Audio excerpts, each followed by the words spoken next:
Good morning all of you. How are you all? Today I am going to start next video of chapter 3 of class 9. Last class में हम लोगों ने क्या पढ़ा था? Meristematic tissue के बारे में, और हम लोग को पढ़ना है परमानेंट टिश्यू के बारे में। दोनों क्या था? प्लांट टिश्यू का ही दो टाइप था। मेरिस्टेमेटिक में क्या था कि आपको सेल डिवाइड कर सकता था, और परमानेंट में क्या था, ये आपका डिवाइड नहीं कर सकता, लेकिन कुछ स्पेशल चीज़ परफॉर्म कर सकता है, स्पेशल एक्टिविटी परफॉर्म कर सकता है, काम परफॉर्म कर सकता है। लेकिन परमानेंट कहाँ से आया है? मेरिस्टेम टिश्यू के डिवाइड करने से ही आया है। तो वही आपको देखना है। ये पूछा what happened to the cell form by meristematic tissue. Meristematic tissue जो बना है, डिवाइड किया है, वो जो डिवाइड करने के बाद जो सेल बनाता है उसका क्या होता है? Cell derive from division of meristem, यानी कि जो मेरिस्टेम डिवाइड करने के बाद जो सेल हमें मिला है, tissue take up specific role, वो अपना एक काम स्पेशल रोल ले लेता है, स्पेशल काम ले लेता है, and lose the ability to divide, और अपना जो डिवाइड करने का एबिलिटी है वो खो देता है। ठीक है, दस they form A type of permanent tissue, ऐसे वो क्या बन जाता है? परमानेंट टिश्यू बन जाता है। The developmental process by which cell derived from meristem tissue take a permanent shape, size and function is called differentiation. देखो, ये वर्ड हमेशा सब लोग को कंफ्यूज करता है। ये एक प्रोसेस है डिफरेंशिएशन, जिसमें सेल अपने डिवाइड करने का एबिलिटी खो देता है और एक पर्टिकुलर फंक्शन परफॉर्म करने लगता है। बहुत सारे लोगों को ये लगता है डिफरेंशिएशन का मतलब होता है वो डिवाइड करता है, लेकिन एक्चुअल में वो अपने डिवाइड करने का एबिलिटी खो देता है। तो इससे कंफ्यूज नहीं होना, ये वर्ड आपको बराबर यूज होगा और आप कंफ्यूज हो जाओगे, इसलिए मैं बोल रही हूँ कि ये आप याद रखना। In this way cell of meristematic tissue differentiate करता है। ये डिफरेंशिएशन से वर्ड है। ये मेरिस्टेमेटिक टिश्यू क्या डिफरेंशिएट होके क्या बनाता है? परमानेंट टिश्यू, यानी कि ये अपना एबिलिटी खो रहा है, डिवाइड करने का एबिलिटी खो रहा है। Different type of permanent tissue are form due to differences in their specialisation, यानी कि परमानेंट टिश्यू का भी अलग अलग टाइप होता है। तो और अलग अलग टाइप का मतलब होता है कि वो अलग अलग स्पेशल फंक्शन परफॉर्म करेगा पार्टिकुलर उन लोग का अपना। ठीक है, परमानेंट टिश्यू में भी सिंपल और कॉम्प्लेक्स, तो ये भी आपने पढ़ा था, वो जो चार्ट था उसमें दिखाया गया था। परमानेंट टिश्यू क्या सिंपल और कॉम्प्लेक्स हो सकता है, वो लिविंग भी हो सकता है, डेड भी हो सकता है, ये भी मैंने बताया था। उसका जो सेल वॉल होता है वो पतला भी हो सकता है और मोटा भी हो सकता है। थिकनिंग में भी रेगुलर और इनरेगुलर, यानी कि जैसे ये सेल वॉल है, ठीक है, तो सब में हो सकता है एक समान मोटा हो, या फिर हो सकता है कि कहीं कहीं मोटा हो, कहीं कहीं पतला हो, तो ये भी हो सकता है। वही बोल रहा है रेगुलर और इरेगुलर। रेगुलर का मतलब एक समान मोटा होगा, इरेगुलर का मतलब कहीं मोटा कहीं पतला होगा। तो अब देखना है हम लोग को डिफरेंस मेरिस्टेमेटिक और परमानेंट टिश्यू में। तो first is its component cell small spherical polygonal and undifferentiated. ये वर्ड याद रखना। अनडिफरेंशिएटेड का मतलब इसमें डिवाइड करने की एबिलिटी है, डिफरेंशिएटेड बोलता मतलब एबिलिटी खो गया, तो ये अनडिफरेंशिएटेड है, यानी डिवाइड कर सकता है। ओके, इसका शेप देखो, ये क्या है? लार्ज है। डिफरेंशिएटेड यानी कि इसमें अब डिवाइड करने की एबिलिटी नहीं है। अलग अलग शेप का ये भी होगा। साइटोप्लाज्म इज डेंस, मैंने बताया था, क्योंकि इसको डिवाइड करना है, साइटोप्लाज्म कम नहीं हो जाए, इसलिए इसको डेंस रहना पड़ता है। वैक्यूल्स इसमें लगभग एब्सेंट होता है। इसमें क्या है? लार्ज सेंट्रल वैक्यूल, क्योंकि अब इसको डिवाइड ही नहीं करना है। ठीक है, इन लिविंग परमानेंट सेल, तो ये क्या है? लिविंग है, लिविंग परमानेंट, क्योंकि इसमें क्या है? डेड भी हो सकता है ना, अभी आपने पढ़ा ये क्या है? लिविंग और डेड भी हो सकता है।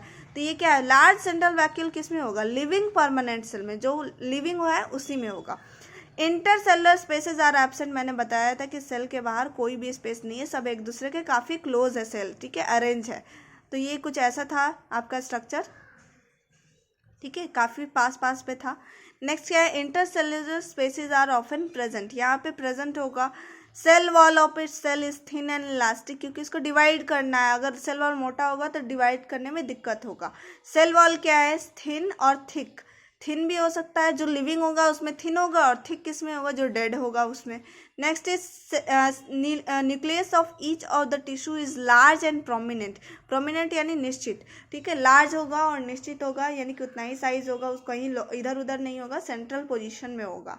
ओके, न्यूक्लियस क्या है? टिश्यू इज लेस कॉन्स्पिशियस, यानी कि ज़्यादा बड़ा नहीं होगा और ज़्यादा इसमें डेंस भी नहीं होगा, ये उतना कुछ इसका वैल्यू नहीं है न्यूक्लियस का, क्योंकि ये फंक्शन कुछ एक ही फंक्शन परफॉर्म कर रहा है, डिवाइड करने का फंक्शन इसमें नहीं है। Next is cells grow and divide regularly, ये लगातार बड़ा होता है और डिवाइड करते जाता है। ये क्या है, do not normally divide, normal condition में ये डिवाइड नहीं कर सकता। हाँ, जब कोई बहुत ज़्यादा अर्जेंट केस हो तब ये डिवाइड कर सकता है, लेकिन ऐसे नॉर्मल कंडीशन में डिवाइड नहीं करेगा। It is a simple tissue, ये आपको ही पता है। ये क्या है, ये कॉम्प्लेक्स हो सकता है, सिंपल हो सकता है, या फिर स्पेशलाइज्ड, एक ही बात है, ठीक है, कॉम्प्लेक्स और specialised.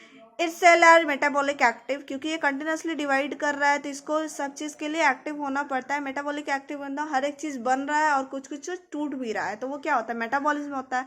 Metabolic rate of cells of the tissue is slow, इसमें क्या है, मेटाबॉलिक रेट क्या है, स्लो है, यानी होता है लेकिन धीरे धीरे हो रहा है, उसमें कोई कहीं इसको ज़्यादा जल्दी नहीं है। Cells organelles of its cell are simple, cell organelle को कॉम्प्लेक्स होने की ज़रूरत ही क्या है, क्योंकि इसको कोई काम ही नहीं है, डिवाइड सिर्फ करना है इसको, ठीक है। इसमें क्या है, सेल ऑर्गेनल का काम पड़ता है क्योंकि इसका पर्टिकुलर फंक्शन है, इसलिए ये वेल डेवलप होता है। Cell of this tissue do not contain crystal and other inclusion, inclusion आपको याद होगा जैसे क्या होता है, स्टार्च का ग्रेन्यूल्स हो गया, प्रोटीन का ग्रेन्यूल्स हो गया, लिपिड का ग्रेन्यूल्स हो गया, ये क्या था, इंक्लूजन था। कोई भी क्रिस्टल, किसी भी टाइप का क्रिस्टल नहीं होता, कोई भी इंक्लूजन नहीं होता। इसमें क्या है, क्रिस्टल भी होगा और अदर इंक्लूजन्स भी प्रेजेंट होगा। क्यों होगा, क्योंकि यहाँ पे सेल ऑर्गेनल्स भी है, बहुत वेल डेवलप है, यहाँ पे नहीं है। इसका क्या होता है, सारा सेल लिविंग होता है, इसमें कोई लिविंग भी हो सकता है, कोई डेड भी होता है। ये क्या ग्रोथ करवाता है, कैसे, लेंथ में या फिर गर्थ में, मोटाई में। इट प्रोवाइड्स, ये क्या करता है, प्रोटेक्शन देता है, सपोर्ट देता है, कंडक्शन, फोटोसिंथेसिस यानी फोटोसिंथेसिस में करवाता है, स्टोरेज का भी काम है, और भी बहुत सारा इसका फंक्शन है। ये क्या कर रहा है, ये बस डिवाइड कर रहा है, okay.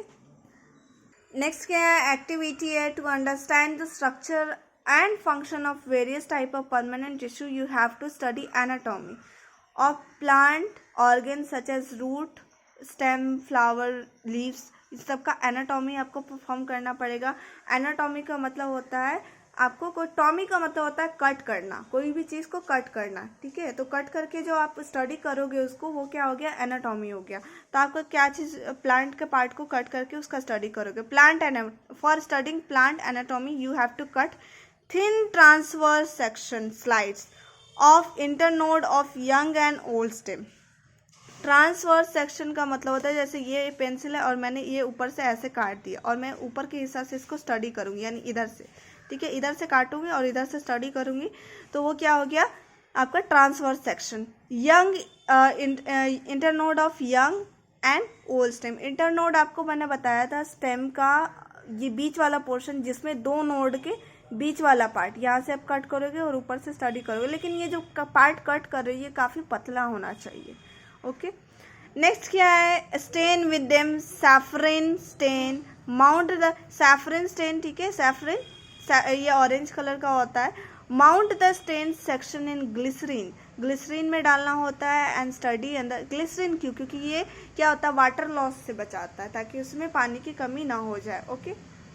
And study the slide under the compound microscope, यानी सिंपल माइक्रोस्कोप में देखिए, इलेक्ट्रॉन वाले नहीं भी हो तो भी काम चल जाएगा। तो for this exercise you should take the help of your teacher, क्योंकि आपको इसमें एनाटॉमिकल एक्सरसाइज परफॉर्म करना है। जो आप स्लाइस काट रहे हो और कैसे उसको स्लाइड में डालना है, उसके लिए एक टीचर का हेल्प चाहिए होता है। Next is study of gross internal structure of an organ, यानी कि कोई भी ऑर्गन का इंटरनल पार्ट को स्टडी करना है। As observe in a section is called anatomy. तो आप चाहे किसी भी कर रहे हो, प्लांट हो या फिर एनिमल, उसको एनाटॉमी ही बोला जाता है, ओके।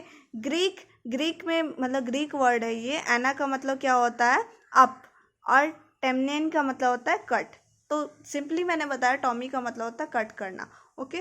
तो in other words anatomy is the study in of the way in which tissue and organs are arrange in organism, क्योंकि आप क्या कर रहे हो, उसका थिन स्लाइस लोगे, कट करोगे, उसमें टिश्यूज और ऑर्गन के बारे में आप डिटेल में पढ़ोगे। नेक्स्ट है section cutting, it involves in the following steps. क्या है पहला स्टेप सेक्शन कटिंग में, select a piece of stem, चाहे वो मोनोकॉट हो चाहे डाइकॉट हो। ये मोनोकॉट और डाइकॉट आपको पता होगा।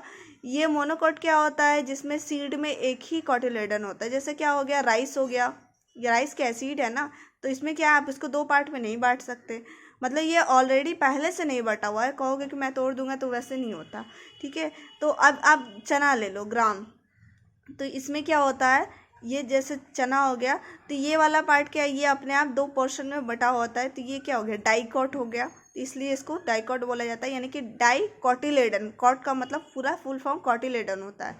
2 कॉटिलेडन मतलब सीड लीफ, 2 सीड लीफ है इसमें, तो आप दोनों में से किसी का भी स्टेम का पीस ले सकते हो। हैविंग 1 to 2 मिलीमीटर डायमीटर, उसका डायमीटर मेजर कर लीजिए। Keep in water in A watch glass, तो अब इसको पानी में रखिए, थोड़ा सा जो वॉच ग्लास होता है या फिर सिंपली पेट्री डिश में पानी डाल के आप रख दीजिए उसे। Cut a cylindrical piece of potato, cylindrical पता होगा ऐसे, कैरोट या radish, and make a vertical slit in it, यानी बीच में से काट दीजिए। वर्टिकल कैसे हुआ, ऐसे slit. This is known as pith and keep its and it keep delicate cutting material erect and give firm hold. मतलब ये बोल रहा है कि अब जैसे ही बीच वाला काटोगे तो बीच वाला पोर्शन आपने कैरोट में देखा होगा, जैसे कैरोट में वो क्या होता है, बीच वाला पोर्शन हार्ड होता है, तो ये बोल रहा है कि यही जो बीच वाला पोर्शन है ये क्या होता है, पिथ होता है। ये क्या करता है, इसको जो आपने जो कट कर रहे हो इसको पूरा पोर्शन को ये सीधा रखता है, इरेक्ट रखता है, इरेक्ट मतलब सीधा, and gives a form hold, यानी कि ये एक टाइट पकड़ रखता है ताकि ये सीधा रहे, क्योंकि बीच वाला पोर्शन आपको ये पता होगा काफ़ी ये हार्ड होता है, मजबूत होता है। ये आपका पोटैटो में भी होता है, कैरेट में भी होता है, रेडिश में होता है, तो ये आपका क्या हुआ, पिथ हो गया। तो ये आपको सेक्शन कटिंग बता रहा था कि आप कैसे कट करोगे किसी भी चीज़ को, तो अभी आपको समझ में आ गया। ये सिलेंड्रिकल पीस कट करना है, बीच में ऊपर से ऐसे लॉन्गी वर्टिकल फिर कट कर देना है।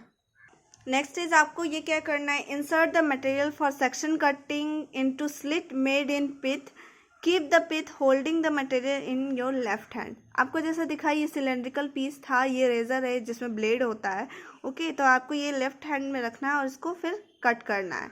Hold the razor in your right hand, right hand में है, विथ ब्लेड फेसिंग यू, जो ब्लेड है ये आपकी तरफ फेस करना चाहिए, सेम टू सेम ये आप ही की तरफ तो फेस कर रहा है जैसे अगर आप इसको पकड़ोगे तो।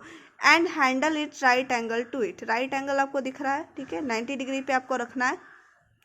Start cutting transverse section, transverse section मतलब ये पूरा ऐसे वाला पार्ट आपको कट कर देना है ऊपर राउंड, ठीक है, विथ यूनिफॉर्म यानी एक समान, but fast motion from outside facing you.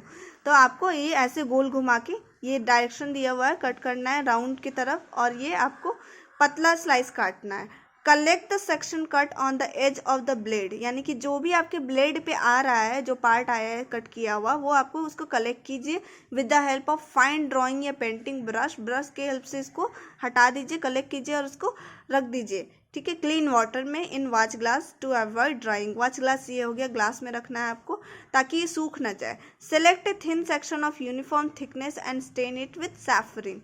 Saffron का मतलब ये क्या होता है, लिक्विड में आता है, ये लिक्विड में होता है, किस कलर का होता है, ऑरेंज, सॉरी, तो ये ऑरेंज कलर का होता है।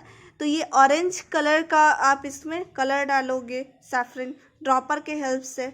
Mount the stain section on a clean slide in glycerine, और आप इसको क्या करोगे, उठा, जब आपने स्टेन डाल दिया तो आप इसको डालिए यहाँ पे, और इसके ऊपर क्या, एक बूंद ग्लिसरीन का डाल दीजिए, ग्लिसरीन सूखने से बचाता है।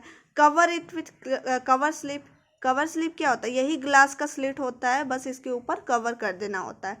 And study under the compound microscope, ठीक है। इसमें एक पोर्शन मिसिंग क्या है कि जब आप इसको कवर करते हो तो इसमें क्या होता है, एक्सेस जो ग्लिसरीन होता है और जो स्टेन होता है ये बाहर आने लगता है साइड साइड से, तो आपको इससे पोंछना पड़ता है पेपर से, सिंपली पेपर से या क्लॉथ से उसको पोंछ दीजिए ताकि आपको क्लियरली दिखाई दे। ऐसा नहीं करोगे तो आपको ये क्लियरली दिखाई नहीं देगा माइक्रोस्कोप में। तो ये पोर्शन मिसिंग था जो मैंने बता दिया। अगर आप देखोगे तो यहाँ आपको दिखेगा एपिडर्मिस, एपी मतलब आउटर, डर्मिस मतलब स्किन, इसका आउटर वाला पार्ट दिखेगा, ग्राउंड टिश्यू दिखेगा, वैस्कुलर बंडल जिसमें जाइलम और फ्लोएम होता है वो आपको नजर आएगा इसमें, क्योंकि आपने स्टेम का पार्ट लिया था, ऑब्वियस सी बात है उसमें क्या होगा, जाइलम और फ्लोएम होगा ही। तो ये आपका हो गया स्टेम कट, सेक्शन कटिंग का पूरा प्रोसेस मैंने बता दिया कैसे होगा। बाकी का हम लोग परमानेंट टिश्यू का पार्ट पढ़ेंगे नेक्स्ट वीडियो से।